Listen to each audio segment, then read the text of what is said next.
ये कहानी है एक ऐसे इंसान की जिसकी ताकत इतनी ज्यादा भयानक थी कि उसे खुद से ही डर लगने लगा था। इसीलिए उसने अपनी ही मर्जी से खुद को ताबूत के अंदर कैद कर दिया, सिर्फ इसीलिए ताकि उसकी पावर से इस दुनिया का अंत ना हो जाए। समय बीतता गया और फिर हजारों साल बाद जब वो नींद से जागता है तो दुनिया का बैलेंस पूरी तरीके से हिल जाता है। लेकिन सबसे मिस्टीरियस सवाल ये है कि ऐसी कौन सी मजबूरी आ गई थी कि हमारे हीरो को हजारों सालों की नींद तोड़कर उठना पड़ा। क्या कोई उससे भी ज्यादा खतरनाक जाग चुका है या फिर दुनिया ने खुद उसे बुलाया है? इस सारे सवालों के जवाब छुपे हैं इस एनिमे में। तो चलिए शुरू करते हैं। कहानी की शुरुआत होती है और हम एक यूनियन नाम के ग्रुप को देखते हैं जिन्होंने एक मिलिट्री कैंप पर अटैक किया होता है और उनका मिशन एक साइंटिस्ट को ले जाना था। कुछ ही देर में यूनियन ग्रुप मिलकर काफी आसानी से मिलिट्री के सभी सोल्जर्स को मारकर उस साइंटिस्ट को भी ले जाते हैं। मिशन पूरा होने के बाद उनका लीडर सभी ग्रुप मेंबर्स को बताता है कि उनका अगला मिशन जापान में है, तो अब उन्हें जापान के लिए निकलना होगा। जिसके बाद हम सिम्बू और यहान नाम के दो दोस्तों को देखते हैं। साथ ही में हमें पता चलता है कि सिम्बू का हाथ टूटा हुआ था जिसकी वजह से वो काफी टाइम से स्कूल नहीं जा पा रहा था और अब काफी लंबे टाइम के बाद सिम्बू को स्कूल जाने को मिल रहा है, जिसकी वजह से वो काफी खुश है। जैसे ही वो स्कूल में जाते हैं वो दोनों देखते हैं कि सभी लड़कियां एक सिक्योरिटी गार्ड के पीछे पागल हो रखी हैं क्योंकि वो देखने में काफी ज्यादा अच्छा है और उसका नाम M21 है। सिम्बू और यहान भी M21 के पास जाते हैं और M21 सिम्बू से पूछता है कि उसके हाथ में ये चोट कैसे लग गई, जिस पर सिम्बू बताता है कि वो कार के नीचे आ गया था। तभी हम दो लोगों को देखते हैं जो खिड़की से M21 को देख रहे होते हैं और सोच रहे थे कि उनका M21 को अपने साथ रखने का डिसीजन अभी तक तो ठीक ही लग रहा है। तभी हम पास्ट का सीन देखते हैं जहाँ M21 उन दोनों को बता रहा होता है कि उसे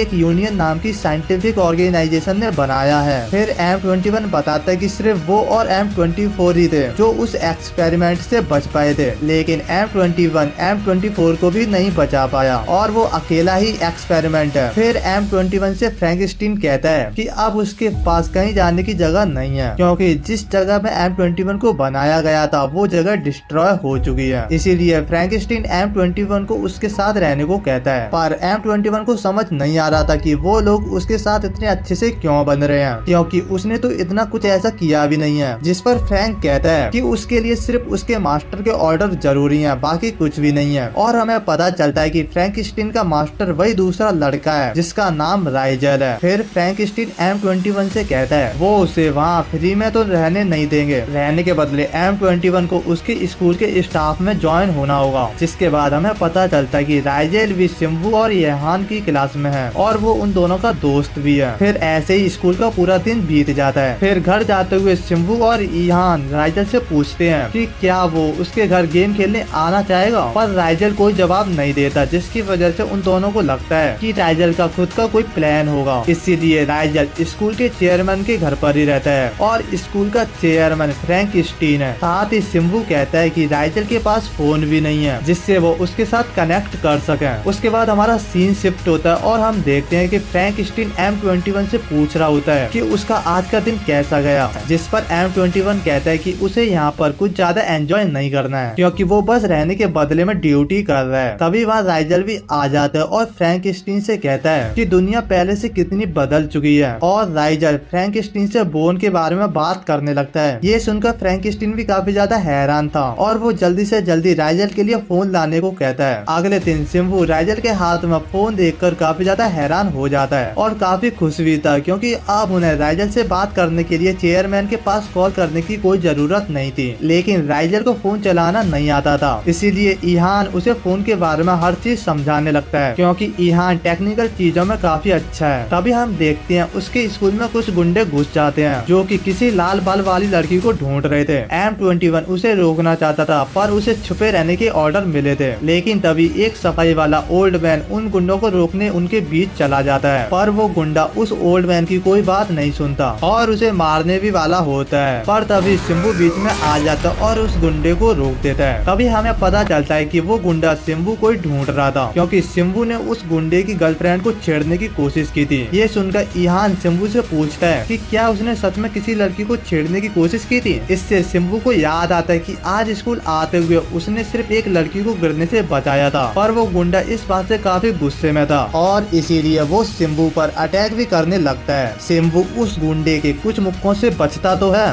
पर पहले से हाथ टूटा होने की वजह से वो ज्यादा देर तक नहीं बच पाता और शिंबू को एक मुक्का भी लग जाता है। फिर वो गुंडे शिंबू को और मारने लगते हैं, पर शिंबू वापस खड़ा हो जाता है और उस गुंडे को भी एक मुक्का मारता है। इससे वो गुंडा और गुस्से में आ जाता है और लगातार शिंबू को मुक्के से मारने लगता है, जिस वजह से शिंबू जमीन पर गिर जाता है। तभी वो ओल्ड मैन वापस आता है, पर इस बार वो गुंडा उस ओल्ड मैन को उठा लेता है। लेकिन तभी M21 वहाँ आ जाता है और ओल्ड मैन को छोड़ने को कहता है, पर वो गुंडा M21 को ही मारने के लिए आगे आ जाता है। लेकिन M21 आसानी से उस गुंडे को जमीन पर गिरा देता है और ये देखकर सभी काफी ज्यादा हैरान थे कि M21 ने इतनी आसानी से इतने स्ट्रॉन्ग गुंडे को कैसे गिरा दिया। फिर वो गुंडा M21 से अपने आप को छुड़ाने की कोशिश करता है, पर उसकी कितनी भी कोशिश करने के बाद M21 हिल भी नहीं रहा था। तभी M21 उस गुंडे को उठाकर फेंक देता है, जिससे वो गुंडा कार से टकरा जाता है और वहीं गिर जाता है। फिर M21 उस गुंडे के पास आता है और उससे कहता है कि अगर अभी कोई उन्हें देख नहीं रहा होता तो अब तक वो मर चुका होता। ये सुनकर वो गुंडा और ज्यादा डर जाता है और अपने साथियों के साथ वहाँ से भाग जाता है। फिर सभी स्टूडेंट M21 के पास आते हैं और उसकी तारीफ करने लगते हैं, क्योंकि उन्हें पता नहीं था कि M21 इतना ज्यादा स्ट्रॉन्ग है। उसी रात M21 याद करता है कि कैसे उसका और उसके साथ वाले एक्सपेरिमेंट का जन्म हुआ था और कैसे वो M24 के साथ दोस्त बनकर चला गया। तभी फ्रैंक M21 के पास आ जाता है और M21 से कहता है कि मुझे पता चला कि आज स्कूल में क्या हुआ, जिसके लिए M21 माफी मांगता है, क्योंकि उसे छुपे रहने के ऑर्डर्स मिले थे। लेकिन फिर भी वो सभी के सामने आ गया, जिस पर फ्रैंकस्टीन कहता है कि उसे माफी मांगने की कोई जरूरत नहीं है, क्योंकि M21 ने जो किया वो सही था। जिसके बाद हम उसी यूनियन ग्रुप को देखते हैं जो कि जापान में आ चुके थे और उनका लीडर उन्हें बताता है कि इस बार उनका मिशन फाइटिंग नहीं है, इस बार उन्हें इन्वेस्टिगेशन करना है। एक एक्सपेरिमेंट है जो आजाद घूम रहा है, उन्हें उसका पता लगाना होगा। अगले सीन में M21 गेट बंद कर रहा होता है, तभी सामने से एक लड़का और एक लड़की आ जाते हैं।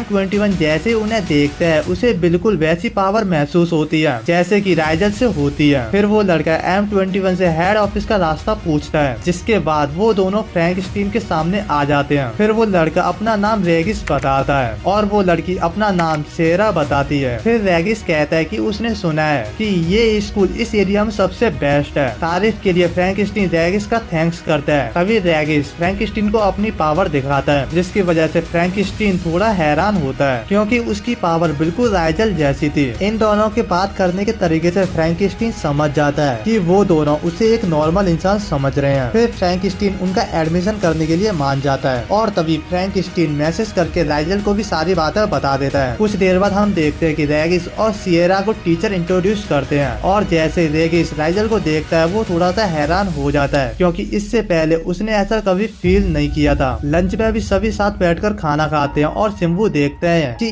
ईहान सेरा को पसंद करने लगा है। उसी शाम फ्रैंकस्टीन और M21 घर जा रहे होते हैं। तभी M21 फ्रैंकस्टीन से पूछता है कि उसने उन न्यू स्टूडेंट को एडमिशन क्यों दिया, जबकि वो जानता है कि वो दोनों ही कोई नॉर्मल इंसान नहीं है। जिस पर फ्रैंकिन कहता है कि वो उसके मास्टर राइजल का फैसला है, पहले उन्हें पता करना है कि वो दोनों यहाँ पर क्यों आए हैं। फिर M21 पूछता है कि क्या वो सच में नोबल्स हैं, नोबल्स जो कि किसी से भी ज्यादा और ऐसी पावर अपने पास रखते हैं जिसका साइंस भी पता नहीं लगा सकती। फिर फ्रैंकस्टीन M21 को बताता है कि आज के टाइम से काफी पहले जब इंसान ने इतनी तरक्की नहीं की थी, जब इंसान हर जानवर हर चीज से डरा करता था, तभी कुछ ऐसे लोग सामने आए जो हर इंसान से ज्यादा ताकतवर थे और उनके पास कुछ अलग ही पावर्स थी। उन्होंने इंसानों की मदद करना शुरू कर दिया और सभी साथ मिलकर रहने लगे। इंसानों ने उन्हें नाम दिया नोबल। जब इंसानों को किसी चीज से डर लगता था तो वो नोबल्स के पास जाते। नोबल्स का काम इंसानों की मदद करना है, इसीलिए वो कभी किसी इंसानों को नुकसान पहुंचा भी नहीं सकते। साथ ही फ्रैंकस्टीन बताता है कि शायद इसी वजह से उन दोनों ने उसे कुछ किया नहीं, क्योंकि उन्हें लगता है कि फ्रैंकस्टीन भी एक इंसान है। फिर M21 कुछ और भी सवाल पूछता है, जिस पर फ्रैंकस्टीन कहता है कि आगे चलकर उसे उसके हर सवाल का जवाब मिल जाएगा। जब M21 और फ्रैंकस्टीन घर पहुंचते हैं वो देखते हैं कि शिंबू, ईहान, वेगस और सिएरा भी उसके घर पर ही थे। फ्रैंकस्टीन को उनका आना पसंद नहीं आता, क्योंकि उन्होंने आते ही पूरा घर गंदा कर दिया था, पर वो कुछ कह भी नहीं सकता था क्योंकि राइजल उन्हें ही घर लेकर आया था। पर शिंबू कहता है कि वेगस और सिएरा को भी फ्रैंकस्टीन के घर पर ही रहना चाहिए, क्योंकि वो दोनों अभी अभी यहाँ पर शिफ्ट हुए हैं तो उनके पास कोई रहने की जगह नहीं होगी। फिर शिंबू राइजल से पूछता है कि उसे उन दोनों के यहाँ रहने से कोई दिक्कत तो नहीं है ना, जिस पर राइजल मना करते हुए कहता है कि उसे बिल्कुल भी कोई दिक्कत नहीं है। अब राइजल के ऐसा कहने की वजह से फ्रैंकेस्टीन को भी उनके रहने के लिए मानना पड़ता है। हालांकि फ्रैंकेस्टीन ये नहीं चाहता था। कुछ देर बाद फ्रैंकेस्टीन और M21 दोनों मिलकर बर्तन धो रहे होते हैं। तभी सेरा भी वहाँ आती है और उनकी मदद करने को कहती है, पर फ्रैंकेस्टीन कहता है कि उसे इतनी मेहनत करने की कोई जरूरत नहीं है और बताता है कि उसका रूम तैयार हो चुका है, तो वो अपने रूम में जा सकती है। सेरा जाने लगती है। तभी वो M21 के हाथ पर एक टैटू देखती है। सेरा उस टैटू के बारे में रेगस को बताती है। उसके साथ ही उसे पता चलता है कि ऑर्गेनाइजेशन ने अपने एक्सपेरिमेंट्स को इस तरह के टैटू दिए थे